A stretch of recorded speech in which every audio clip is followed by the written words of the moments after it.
Well, this is the fifth problem, students. The problem says a pentagonal prism, 25 mm sides of the base. Okay, 25 mm sides of the base and 60 mm axis length rests on HP on one of the edges of the base, which is inclined to VP at 30 degrees. So the edge of the base on which it is resting is inclined to VP at 30 degrees. From the question, draw the projections of the prism when the axis is inclined to HP at 40 degrees. So here I have drawn the first step. So this edge is on the right side. So why I have drawn it on this side? Because when you tilt this, okay, when you tilt this, it should be resting on the edge. That is the reason the edge is on the right side. If it was told it is resting on the corner, then this corner C would have been on this side and this edge would have been on the left side. That is the concept.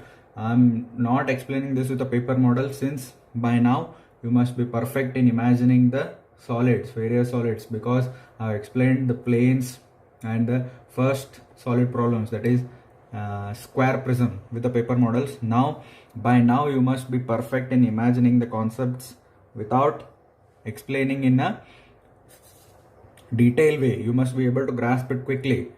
It is told it is resting on one of the edges of the base. When you tilt it, it will be resting on this edge. That is the reason this edge AE is on this way. It is on this side. If it was told it is resting on corner, then this corner C would have been on this side and this edge AE would have been on the left side. That is, your pentagonal base would have been like this. If it was told it is resting on the corner, then the pentagonal prism would have been in this manner. But since it is told it is resting on the edge, now it has to be in this way as I have drawn. Next, it is told axis is inclined to HP at 40 degrees. So before proceeding for the next step, I will tell you how to locate the axis of this pentagonal prism. Okay, this is a prism, not pyramid. This is pentagonal prism. So what I have to do in order to get the axis, this line is the axis. Okay, so what I have to do, from this edge, from any edge, okay, take any edge, draw a perpendicular line from any edge passing through the opposite corner. This is the corner. So I have drawn a line. This is the line passing through this edge. This line should be perpendicular to this edge passing through the corner. Again I have drawn another line, this line, which is perpendicular to CB, this edge CB. So I have drawn a line perpendicular to CB passing through this corner.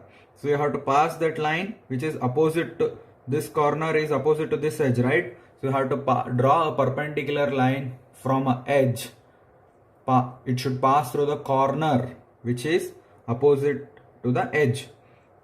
So D is the corner opposite to the edge AB. I have drawn a line which is perpendicular to AB and passing through the corner D. When you draw two such lines, the intersection of that one will be your axis. This is how you have to locate the axis for pentagonal prism. Next, axis. This axis is inclined to HP at 40 degrees. The same view you have to tilt it. So I will tell you how to draw the second step. I have drawn a random line at 40 degrees. Next, this should be the axis because it is told the axis is inclined at 40 degrees. So I will measure the axis distance from A1. This is A1 dash in the front view, but in the top view it is A1. In the front view it is A1 dash. I will measure what is the distance. It is 17. So we will locate 17 here. So by moving your scale, you have to locate 15, 16, 17. Okay, this is okay. Next 17, you have to measure the remaining length On the other side, this is 22.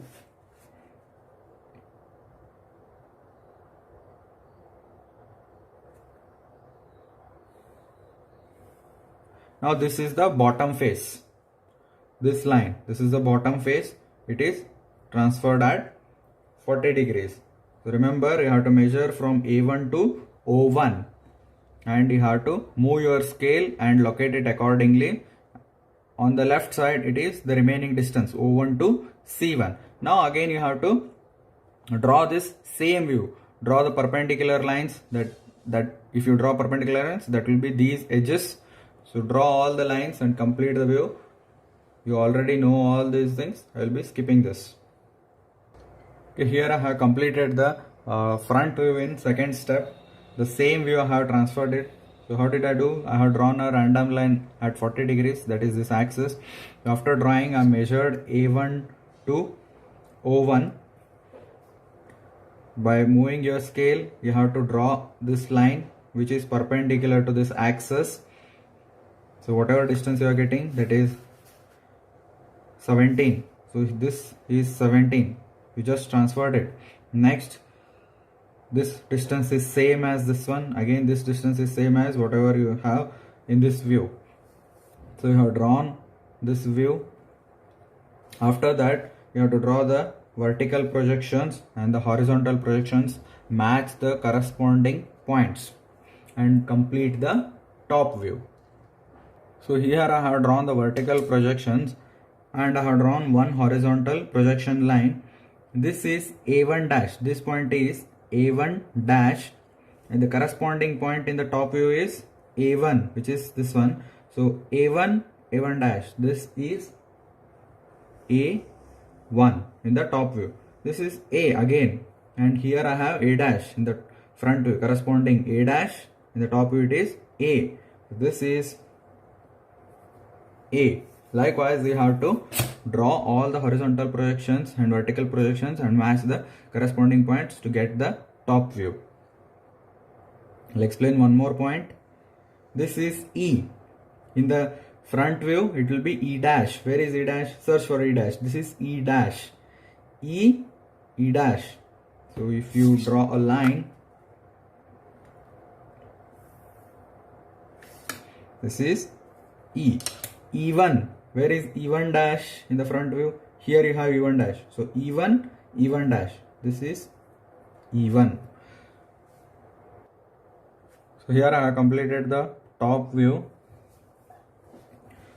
So bottom face will be A1, E1, D1, C1 and B1, and these E1 and A1 should be written in bracket since they are invisible. And this is O to O1. O to O1 is axis. These edges are hidden when you are looking from the top view. That is the reason they are in dash line. So again I am repeating, if you are not understanding the hidden lines, make a paper model, keep it at the position whatever is asked in problem, and you have to look it from the respective view. So here you are, this is, you need top view, so keep it in this position, and look from the top view. Look from the top view to identify the hidden lines. Next it is asked the edge of the base, that is edge of the base on which it is resting. It is resting on E1 A1. As you can see here, E1 A1 is the bottom face, EA is the top face edge. EA is top face, E1 A1 is bottom face edge. So this E1 A1 is the edge on which it is resting. This edge on which it is resting is inclined to VP at 30 degrees. What you have to do? You have to transfer this same view at 30 degrees. This edge should be at 30 degrees to VP. So I'll locate a point and transfer this same top view in the second step at 30 degrees. So the reason why I have left some space is, if you draw it will fit in this view. If you take this inclined line from this XY line, it will overlap like this. So that is the reason I have left some space so that it can be completed in this space and it does not overlap on XY line. Well, I have drawn a line at 30 degrees now. Now, according to the problem, this edge E1 A1 should be inclined to VP at 30 degrees. So I have located E1 A1 anywhere on this line. Locate E1 A1 anywhere on this line. So I have located here, it is 25. Okay, it is projected, it is 25 mm as given in the problem. So this is 25.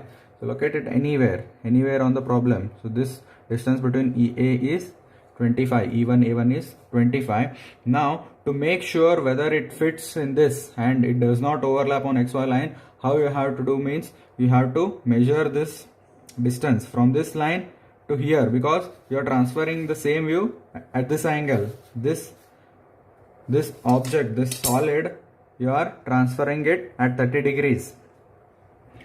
So what will be at the top of this E1 A1? It is this portion. So E1 A1, it is measuring 45. So if you measure it, so here you have 55. So there is sufficient space and this view will fit in this inclination. And next you have to continue the sketching. That is, you have to transfer this view at 30 degrees with the edge E1 A1 at 30 degrees. Now in order to transfer this view, you have to measure each and every point at inclination. You have to measure each and every point and transfer it at this inclination, that is 30 degrees. So what I will do, I will measure, I have located this E1 A1, I will measure this vertical distance from this point till here, it is 27. So I will first just locate 27. Okay, from here it is 45. So I will locate 45. Okay, after measuring this vertical distance, I will measure the horizontal distance. So first I just need this box to be transferred here so that I can locate all these points very easily. So this is 41. So before that you just measure the center of this one, as this line is passing through the center of this edge. So 25 half means 12.5. This is 25. 12.5 is here. You just draw a line. Remember, this line what I am drawing is perpendicular to this inclined line. Okay, these are the two vertical distances which you have marked previously. Now measure this. This is 41. 41 means 20.5 on either side. Okay, this is the distance from, so here we have measured this distance and marked here. So half of this distance I am marking on either side. 20.5 it will be 41. Okay, do the same distance here. Here I had measured from here to here, that is marked here. So again 20.5, 20.5, 20.5 and 20.5. This total will be 41. Next, join this.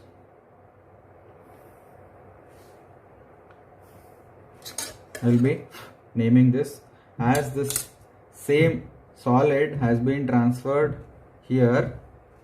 So 1, 2, I'm just naming the same things, 3 and 4. This is the outer box. Now you have to measure each and everything from 2 to A to E, E to 3 and transfer here.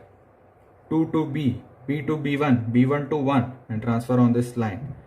1 to C1, you already have the point. C to 4 you already have. So again 3 to D, D to D1, D1 to 4 should be on this line. So measure everything and construct the same box and join all the points. So here I have measured all the points whatever are occurring on this line 1 to 2, and I have transferred it here by measuring it through scale. Next I will be drawing these lines.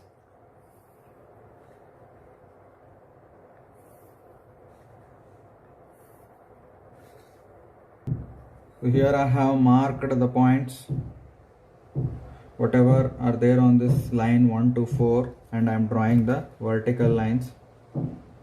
So there is no shortcut. You have to measure from the scale and you have to mark it on this view and you have to draw this line. So here I have completed the box whatever was there here. Now I will mark the points, the D, okay, D, E, A,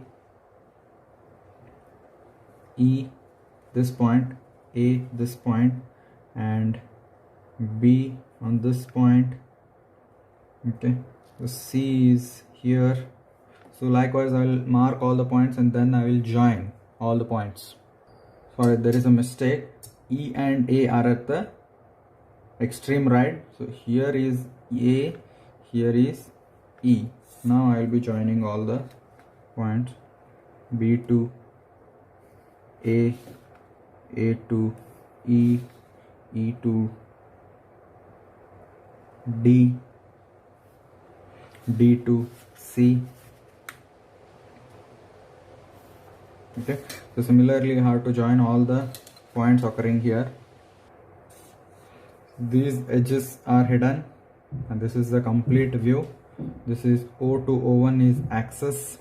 So there is nothing much in this. You just have to transfer this same box here. Measure each and every point through the scale and you have to transfer it here.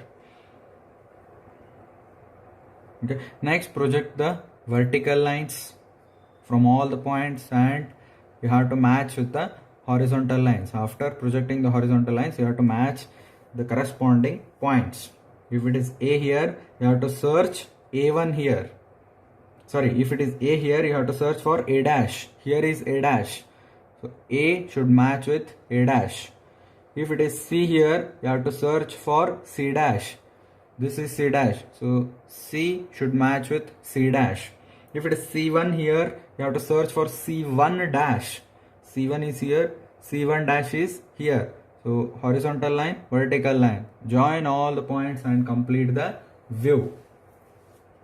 Similarly, you have to draw this. O1 is here. You have to search for O1 dash. It is here. O is here. You have to search for O dash. It is here. Draw the vertical line, O dash. You have to match the corresponding points in the top and front view and complete the view.